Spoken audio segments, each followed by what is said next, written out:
Today we're buying the VIX. No, that's not VIX cough drops. VIX, the volatility index. Enough is enough already. The market is at an all-time high. Fear is at an all-time low. VIX is at an all-time low. I'm buying it with the UVXY exchange traded fund. And I think this is something that can double easily in the next few months.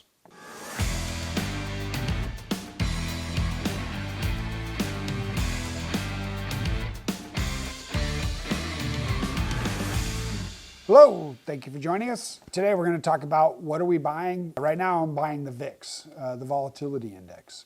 One good way to buy that is through an exchange traded fund, UVXY. But what is the VIX? Traditionally it's considered the fear index. You got to learn to drive with the fear.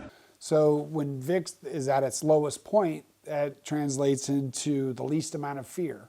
Or another way to translate it is people are the most optimistic all time, right now basically, on the stock market. And to me, that doesn't make any sense. One, mainly the pandemic. How is that affecting our economy? Are we really at a point where the future looks better than it has ever been? Unemployment. We're going through a political change. We don't know how that's going to play out. But really, this is a short-term trade for me. The UVXY is trading in the 10 to 11 range, depending on when we post this episode or when you watch this episode. But I think that could easily double. It was up in the 120, 130 range less than a year ago. And I'm not going to predict the market future. I'm just saying this one looks like a strong buy right now. It's all-time low. They're saying the fear in the market is at its all-time low. And any time where I say all-time in anything, that usually means it's time to look the other way. I don't think this is a long-term hold. This is one of those, I always like to look for investments that we think we can double. So if we buy it in the 10 to 11, even up to the 12 to 13 range, and we sell it in the 20 to 30 range, that's a quick double. You might want to reevaluate at the time. We'll put out another episode, but maybe it doubles in the next few months. In that case, where maybe I thought it was going to do better than that over the next 6 months, take your money back. You bought 100 shares and you put in $1,000 and it turned into 2,000. Take your $1,000 back, let the other 1,000 keep rolling. Look for other things to put your money into.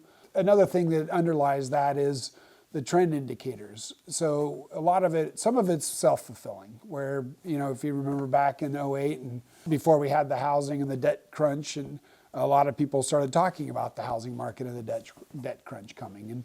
And so once people start talking about it, sometimes it becomes self-fulfilling. But a lot of technical indicators, actually one of my favorites I've been reading probably, 17, 18 years now, technicalindicatorindex.com, Dr. McHugh. So you can search for that, and he offers a 1-month free subscription. So I recommend going to the website and at least subscribing for the first month and reading through it. And some of it gets pretty technical, but I always make sure and read at least the first few pages where he does a great job of summarizing what's happening in the Dow, the S&P, the NASDAQ.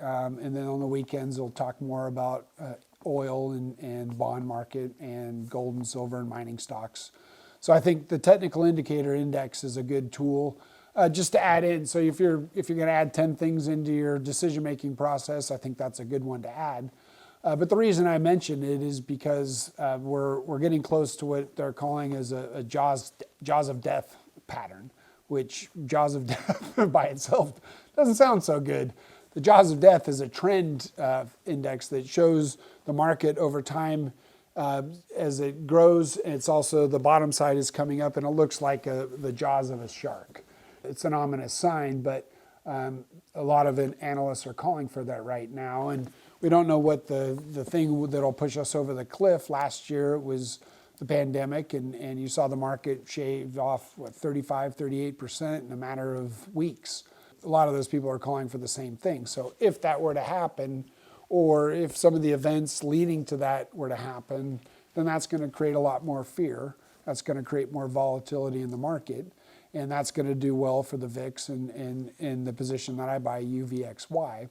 And it's also a good hedge because who knows? We don't have a crystal ball. Mine broke, dang it. I dropped it off my desk and we have no idea what the future holds. And so one way to protect against that is if things look like, to you, if they don't look like they're the rosiest they've ever been, or the fear is justifiably at an all-time low, then the VIX could be a good hedge to other positions in your portfolio. And for me, I'm putting it in the growth part of my portfolio. I think this is something I'm going to double up on in the next 3 to 6 months, if not sooner. So my recommendation this week is to buy the VIX, the UVXY.